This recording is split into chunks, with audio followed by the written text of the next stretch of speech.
kalau ada manfaat untuk khususnya membukakan jalan terutama bagi generasi berikutnya. Karena saya ini generasi yang mungkin akan diambil Allah duluan nih.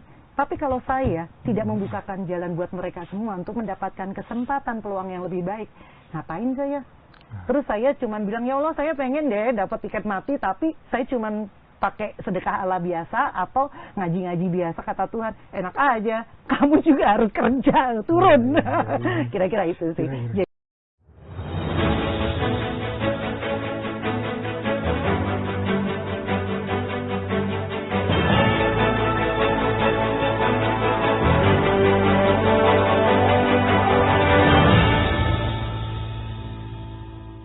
Assalamualaikum warahmatullahi wabarakatuh. Jumpa lagi bersama saya Lucky Octaviano dalam program Jakarta Memilih.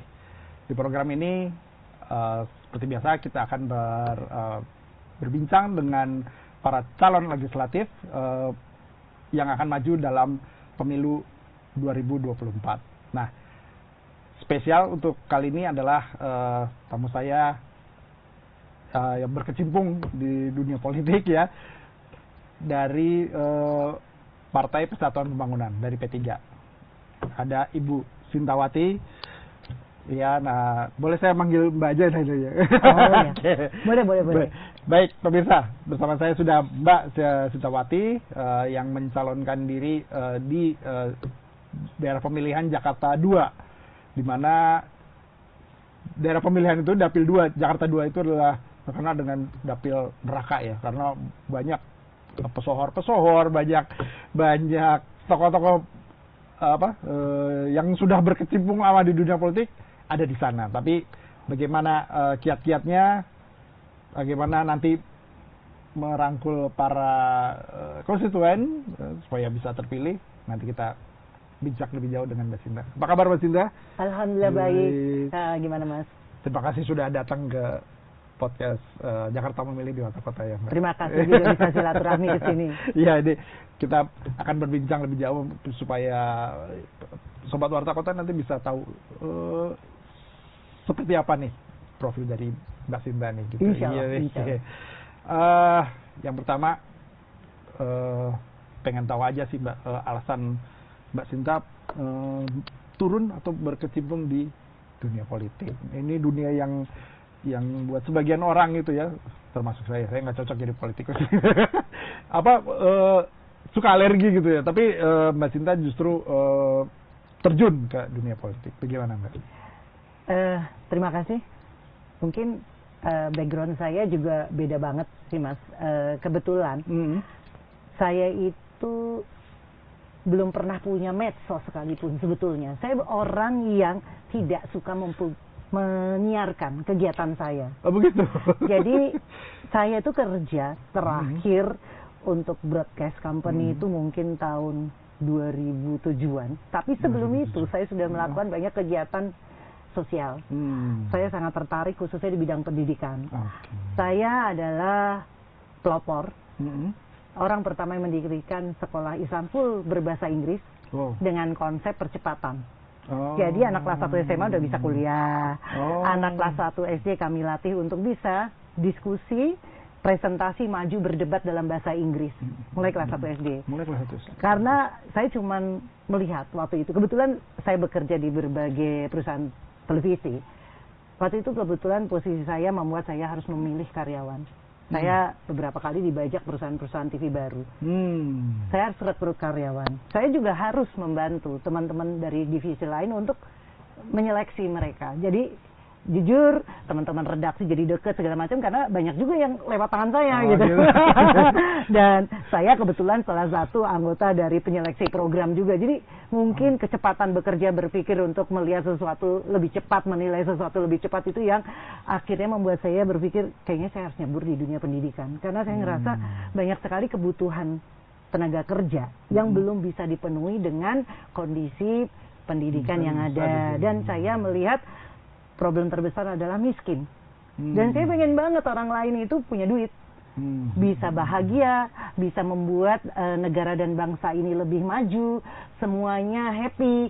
Nah, gimana ya caranya kalau cuman halu nggak berbuat sesuatu kok kayaknya aneh. Akhirnya saya memutuskan berhenti kerja dan saya memulai program-program membuat sekolah sendiri. Saya pelopor untuk yang di Jakarta dan di Malang. Dan waktu itu saya pikir tahun 2008 nanti belum ada sekolah Islam full berbahasa Inggris. Setelah berapa tahun kami bikin dan banyak teman-teman yang akhirnya membuka sekolah-sekolah seperti itu yang belajar di kami. Dan saya terbuka. Saya orangnya nggak suka nutupin ilmu. Mungkin bisa dilihat waktu zaman dulu saya masih kerja di bidang saya yang lama. Orang-orang suka manggil saya Bu Guru. Kenapa? Karena murid-murid saya kan kebanyakan mungkin orang baru di dunia pertelevisian. Saya minta datang ke rumah. Betul. Dan saya diminta oleh perusahaan harus hire juga yang baru karena apa kan cost-nya kan beda dengan yang udah pengalaman. Yang baru-baru ini saya bawa ke rumah belajar itu bisa dari mulai habis sholat isya sampai subuh. Kalau sekarang lembaga pendidikan broadcasting kan banyak ya. Ya, waktu itu belum ada. Dan kita adalah awal guru-gurunya mungkin dan yang membuat SOP segala macam. Kita kan kerja keras sendirian, banting tulang sendiri kasarannya. Karena memang belum ada contohnya gitu kan. Pemula lah kasarannya. Ketahuan ya. Jadi saya tua dong. Tua itu hanya umur, gitu ya? hanya angka lah kira-kira gitu. Jadi balik lagi, saya kan nggak pernah punya medsos, tapi saya senang melakukan kegiatan yang kasarnya memotivasi orang agar lebih maju, lebih hebat, dan semua memiliki kehidupan yang lebih berkualitas. Intinya sih itu. Makanya saya banyak melakukan pelatihan gratis dan akhirnya ujung-ujungnya saya ngajar di banyak tempat yang orang juga mungkin nggak pengen menyentuh. Saya masuk ke penjara-penjara, ke anak jalanan, komunitas bertato, ke kampung nelayan, atau di pinggir-pinggir rel kereta api pemukiman. Karena saya cuma lihat gini, ini daerah-daerah yang orang jarang mau sentuh. Kalau orang jarang mau sentuh, saya malah turun. Tapi kalau udah biasa disentuh, ya buat apa? Saya nggak diperlukan kan, artinya gitu. Terus saya banyak mendirikan sekolah-sekolah kursus lah, bukan sekolah ya, sifatnya kursus untuk akhlak, baca Quran, sebagainya di kampung-kampung pemulung. Banyak yang masih jalan sampai sekarang, alhamdulillah. Kira-kira itu. Iya. Berarti concernnya memang di pendidikan, Bu ya? Betul, dan yang tadinya saya juga nggak pernah berpikir mau nyebur di dunia politik. Di ujung umur saya seperti ini, setelah dulu saya sering ditawarin, saya selalu nolak karena saya tidak mau mengekspos siapa saya. Ya, ada satu hal yang membuat saya akhirnya berpikir ulang, terutama teman-teman saya yang mengetahui kegiatan saya, semua bilang, kamu seperti pengecut. Kalau sudah dikasih senjata sama Allah untuk berperang, kamu lari dari medan perang. Kenapa? Karena kamu takut mengotori tangan kamu. Kamu nggak suka tangan kamu kotor. Tapi kamu pengecut dong di mata Allah. Kamu ada jalannya, kamu nggak lakukan. Nah, ya sudah. Akhirnya saya berpikir ulang, saya menata pemikiran saya lagi di sisa hidup saya yang sebenarnya target hidup saya itu apa? Cari tiket mati. Umur saya udah segini, dipotong sama Allah bisa kapan aja. Kaki saya ini separuh udah nyebur di lubang kubur. Apalagi yang saya inginkan?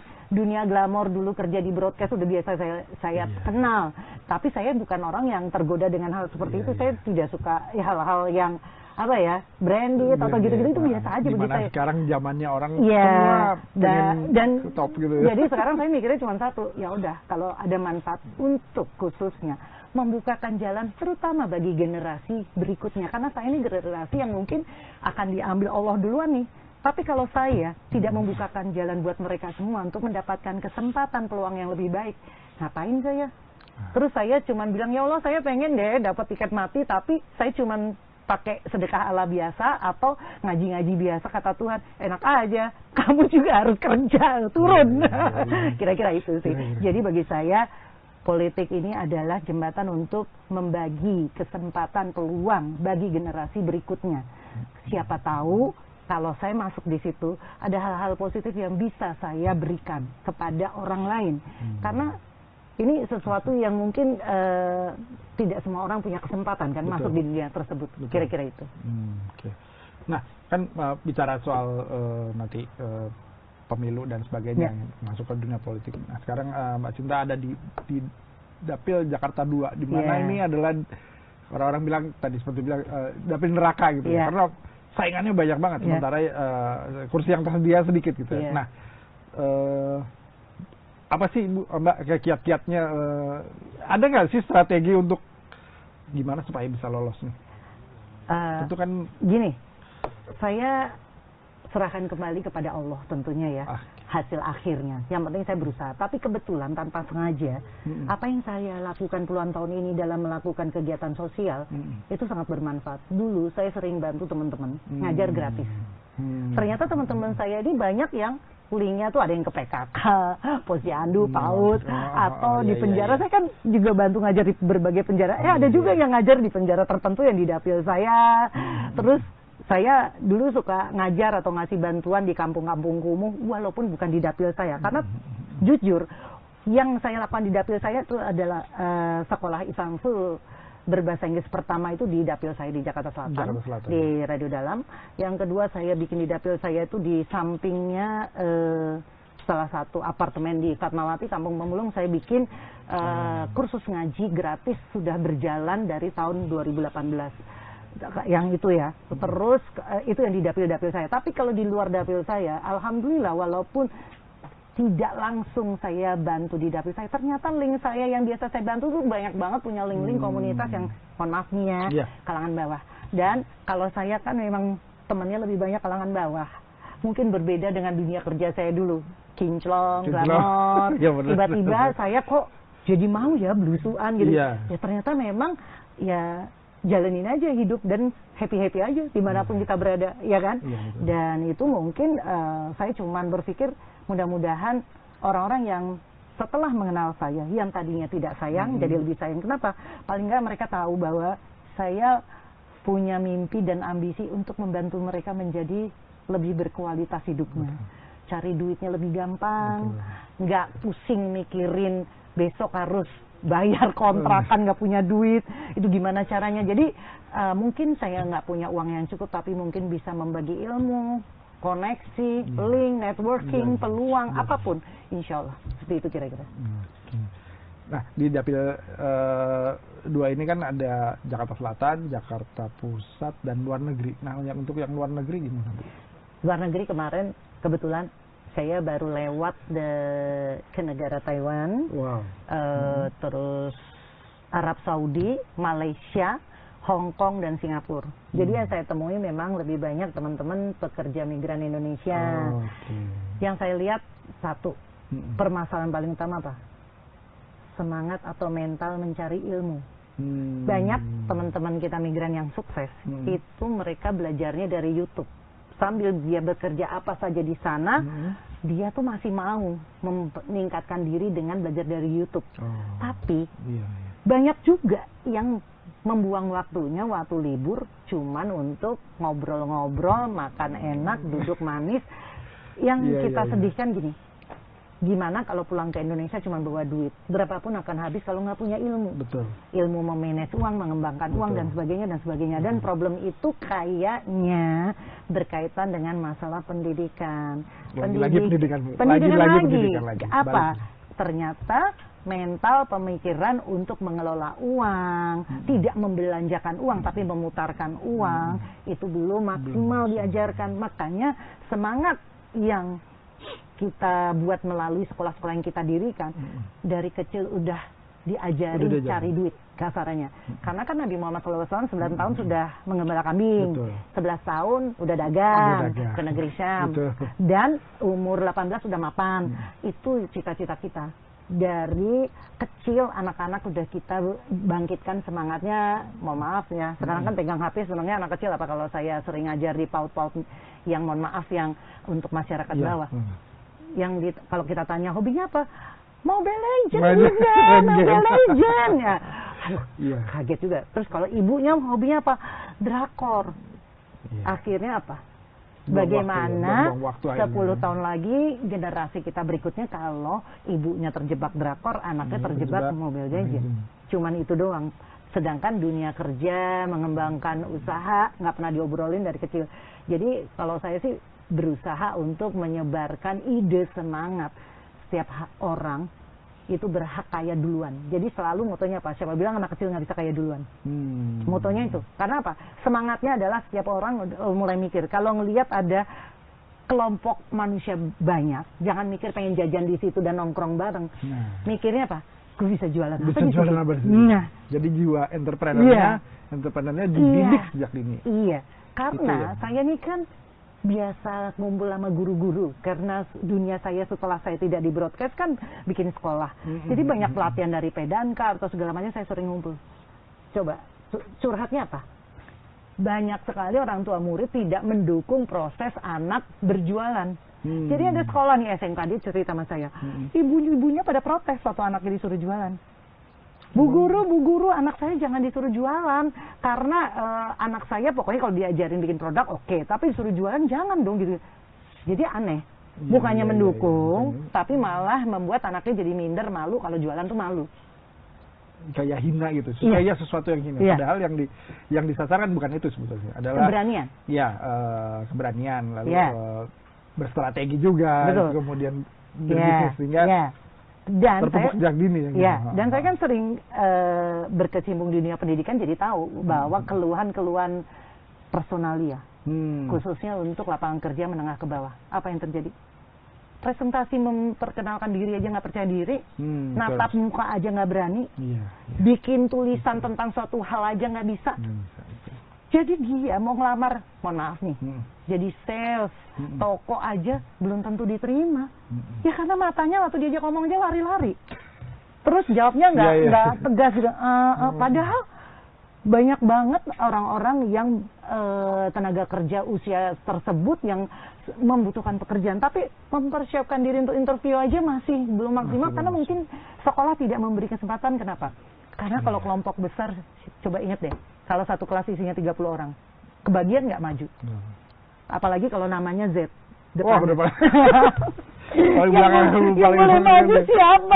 Giliran terus. Iya, dia cuma melihat temennya bisa maju, dia aja gigit jari. Iya kan? Akhirnya apa yang bisa didapat? Karena pola pendidikan yang kita terapkan harusnya apa? Startnya kan guru. Startnya bukan murid. Dulu kan startnya guru. Harusnya startnya murid. Jadi guru jadi kayak manajer. Melihat si murid-murid ini berkarya gini. Nah, ini yang seharusnya kita coba. Kalau lihat di luar negeri gitu ya, ya meskipun saya cuma lihat di film saya lah gitu ya.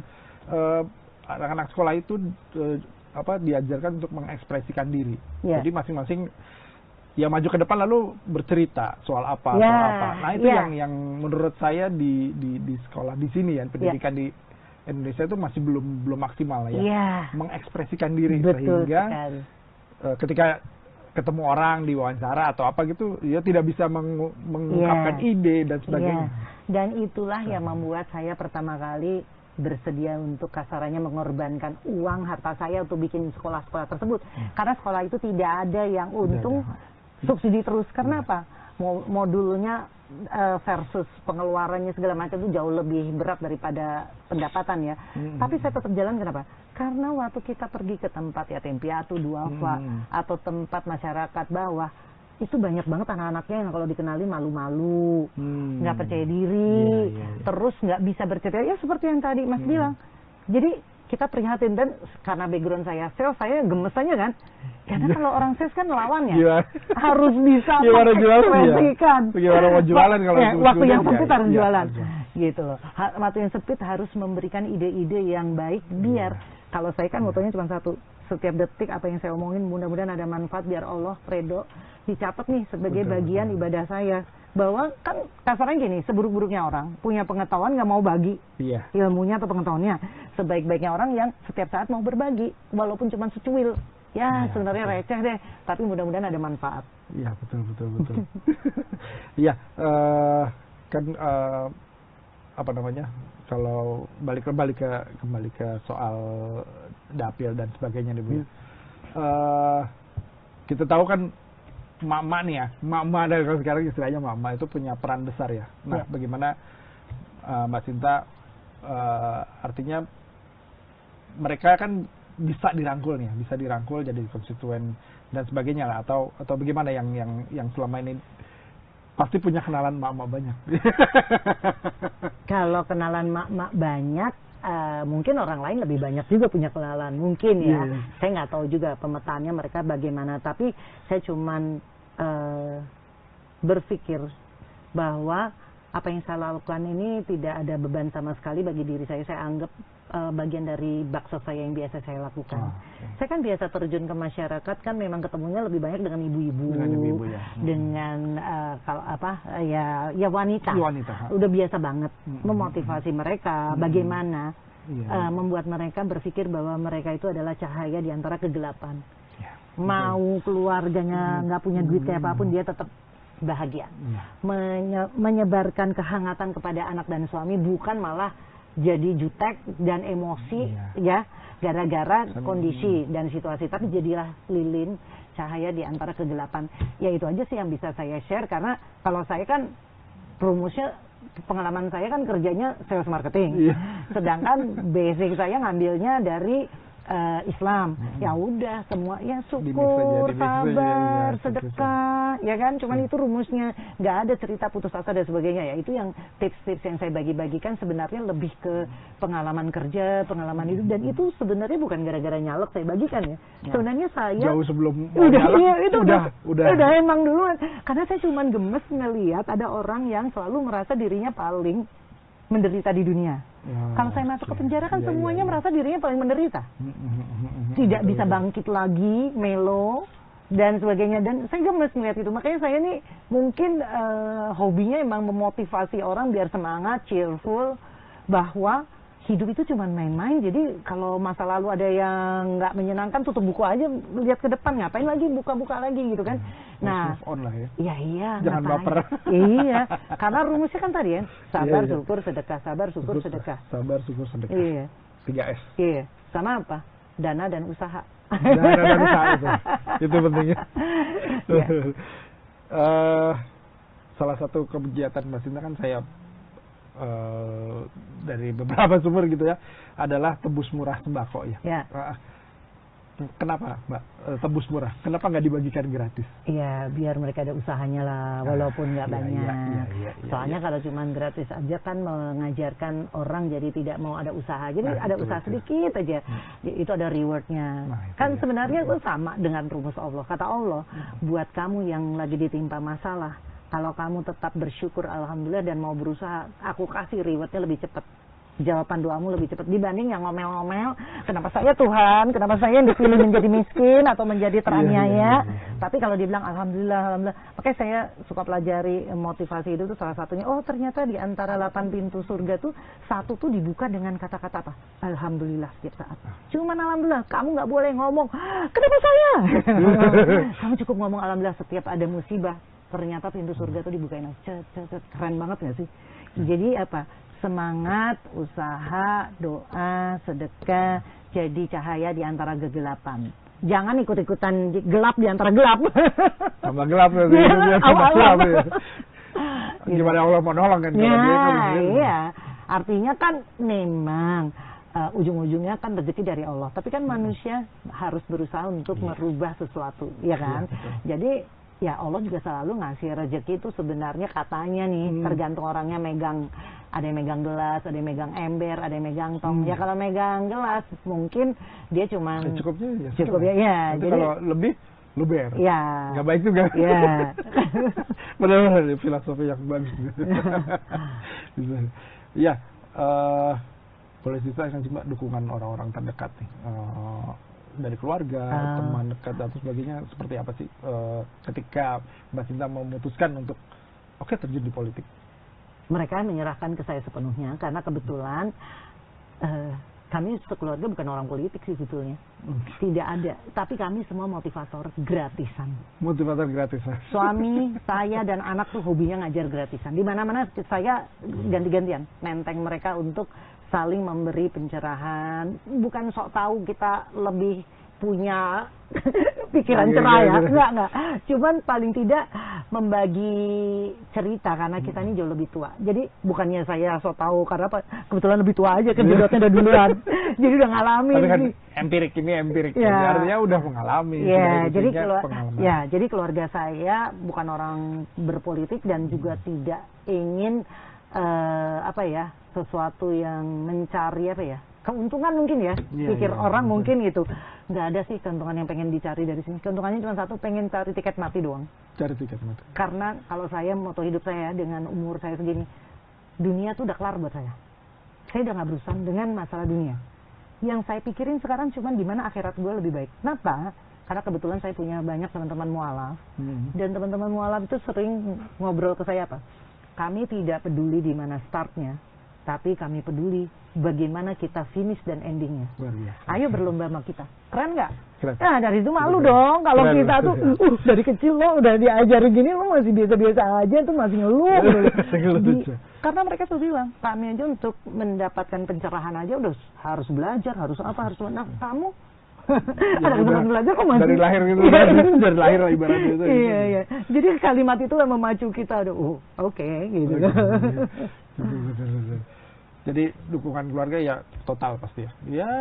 Ya, total sebatas yang mereka mampu. Ya, ya. Karena bukan Betul, orang betul, politik betul, juga betul, ya. betul. Tapi yang penting kita kan selalu berpikirnya bahwa ini adalah bagian dari ibadah kita. Betul. Apa yang kita lakukan kalau Allah redo, insya Allah jadi. Tapi kita yakin Allah pasti kasih yang terbaik. Jadi apapun kita redo aja. Yang penting berusaha. Betul. Kemudian apa sih kan kalau pemilu itu ya buat sebagian orang ibaratnya apa ya udah jadi kewajaran atau apa ya, saya bingung juga. Sebagian orang menganggap kalau pemilu tuh biasanya ada politik uang. Nah, bagaimana Mbak Sinta menanggapi soal politik uang nih? Waduh, saya kebetulan kan pemain baru. Tugas saya ini lebih memperkenalkan diri saya ke masyarakat. Kalau saya keluar duit untuk kasarannya nih ya, oke, saya mau ketemu dengan kelompok yang lagi mungkin bersenam misalnya. Saya sekedar bawa kue, ya wajar lah. Wajar. Cuman sekedar bawa itu dan Iya. nggak usah nyalek. Dulu pun saya kemana-mana juga ngajar aja saya bawa sesuatu. Banyak, Bukannya saya dibayar, ya dibayar ada malah malah saya dibayar. bawa, ya kan? Iya. Untuk memberi semangat. Saya kan nggak pernah tangan kosong kalau pergi. Iya. Ya siapa juga mau dengerin omongan kita kalau kita nggak bawa cuman sekedar, iya kan, Iya. gitu loh. Jadi kalau bagi saya sebatas itu, karena yang lain-lain saya kebetulan tidak involve karena ya tadi saya bilang, mohon maaf saya pemain baru, saya diminta untuk turut mengembalikan Ka'bah. Jadi tagline-nya kasarannya jalan kembali menuju Ka'bah. Nah, di situ artinya ada kerjasama dengan pihak-pihak lain, which is saya nggak terlibat dalam banyak hal yang mungkin orang pikir sensitif. Karena memang saya nggak mau terlibat. Yang tanggung jawab saya yang terpenting adalah memperkenalkan diri saya. Orang harus tahu siapa saya, dan yang saya yakini kalau saya nyampe di posisi tersebut ada kesempatan buat saya untuk sebelum mati nih sedikit bisa bantuin nih generasi berikutnya atau yang lain-lain, peluang, kesempatan, mimpi, ambisi yang gak kesampaian, mudah-mudahan. Karena selama ini saya dilatih sama Allah dengan uang sendiri 20 tahun untuk melakukan hal-hal membantu orang-orang yang gak saya kenal untuk mencapai mimpi-mimpinya. Ya mudah-mudahan ini Allah redo, ada jalannya. Dari Allah, ya. Yang penting berusaha dulu. Iya. Kemudian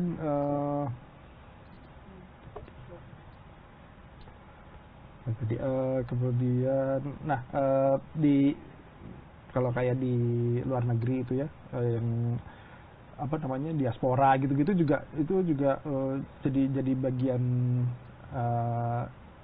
Mbak Sinta untuk terlibat. Artinya ada kegiatan-kegiatan dan sebagainya gitu. Kalau diaspora mungkin saya kemarin pas lewat negara-negara di dapil saya tersebut lebih banyak ketemunya teman-teman pengerja migran pekerja migran Indonesia. Kenapa? Karena masalah yang banyak di situ. Sedangkan kalau diaspora yang udah mapan, kenapa nggak terlalu banyak disinggung? Karena mungkin problem negatif ya, mohon maaf dalam hal ini yang menyedihkan, tidak menyenangkan itu mungkin sangat kurang.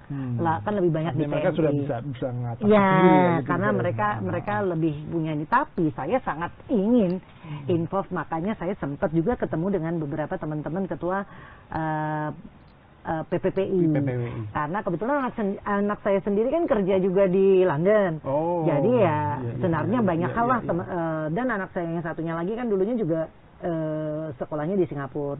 Jadi banyak teman-teman yang saya tahu sebagai diaspora, bagaimana ini yang justru nanti saya pengen rangkul, gali, biar bisa ada hal-hal yang positif dibagikan kepada teman-teman PMI, pekerja migrannya. Betul. Iya kan mereka punya selama ini ya problemnya itu ya masih seputar kekerasan dan sebagainya. Ya, sama pengelolaan uang. Pengelolaan uang terutama. Karena teman-teman PMI itu banyak juga yang bingung mengelola uang, sehingga uangnya tuh mohon maaf nih kalau habis gitu aja ya. Kalau hari libur cuma habis buat makan-makan, nongkrong-nongkrong. Pulang kan takutnya kalau nggak punya ilmu mengelola uang dan sebagainya, uangnya habis. Habis itu tenaga dia tambah tua, tambah habis, tapi dia harus balik lagi kerja lagi, kan kasihan. Nah, ini yang kayaknya memang harus ada peran pendidikan yang membuat mereka mengerti kalau keluar negeri itu dapat duit nggak cuman buat apa gitu kan. Karena harusnya kan ilmu lagi, balik-baliknya sharing ilmu lagi. Kalau menyadarkan mereka dalam waktu singkat agak sulit ya, karena itu kan udah ibaratnya udah habit ya.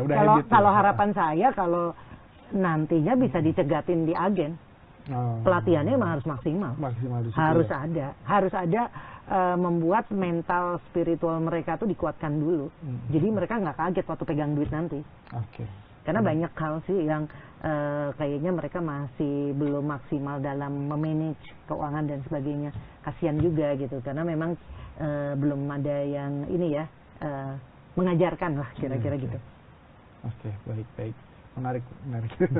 Lah, terakhir apa sih ada pesan nggak buat sobat Batak Kota terkait dengan nanti pemilu atau mungkin terkait kegiatan sosial yang juga selama ini Mbak Sinta lakukan, ada sesuatu yang mau disampaikan nggak? Yang disampaikan, mimpi saya cuma satu.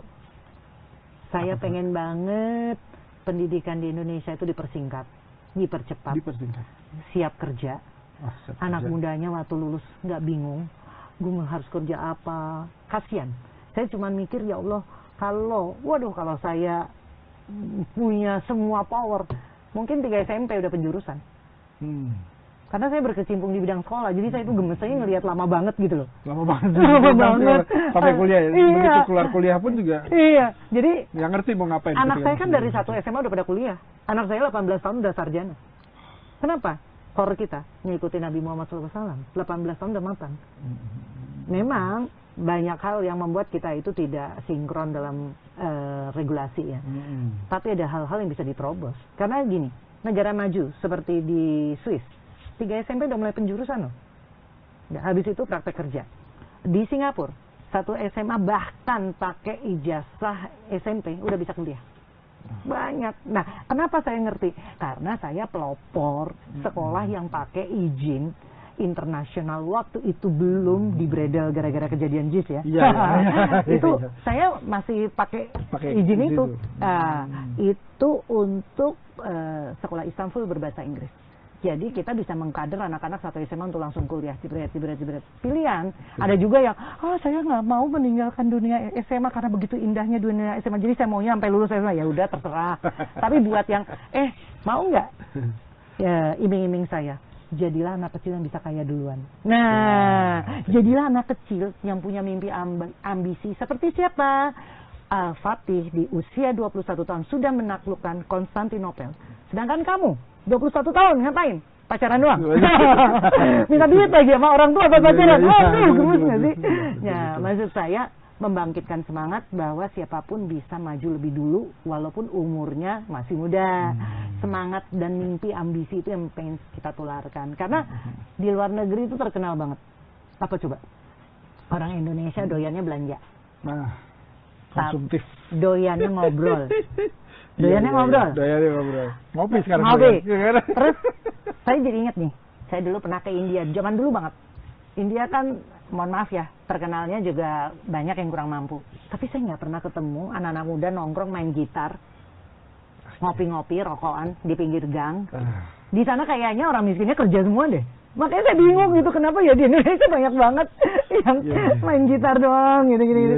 Nah, jadi mudah-mudahan nanti mulai itu sadar. Mimpinya Mimpinya setiap orang punya mimpi dan ambisi. Kenapa? Bukan untuk memperbaiki kualitas hidup dia sendiri dulu deh.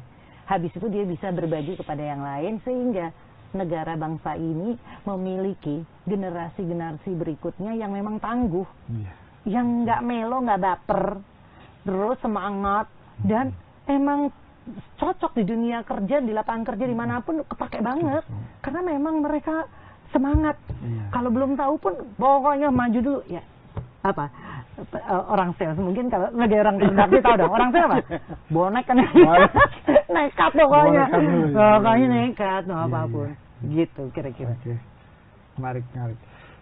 Baik, terima kasih Mbak Sinta. Ini ngobrol-ngobrolnya seru ya, tapi waktu sudah habis.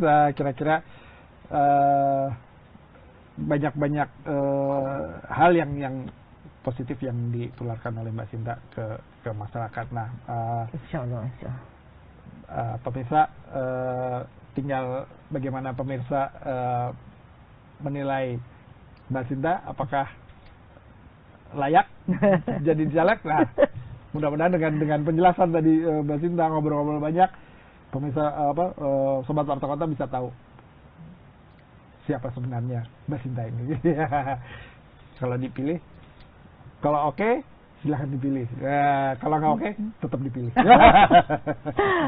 Baik, pemirsa, demikian bincang-bincang saya dengan Mbak Sintawati yang akan nyalek di P3 ya, P3 nomor urut 1. Iya. Baik, sampai di sini program Jakarta Memilih. Nanti kita akan jumpa lagi dalam acara program Jakarta Memilih berikutnya dengan bintang tamu yang lain lagi. Demikian, terima kasih. Assalamualaikum warahmatullahi wabarakatuh. Jangan lupa subscribe ya.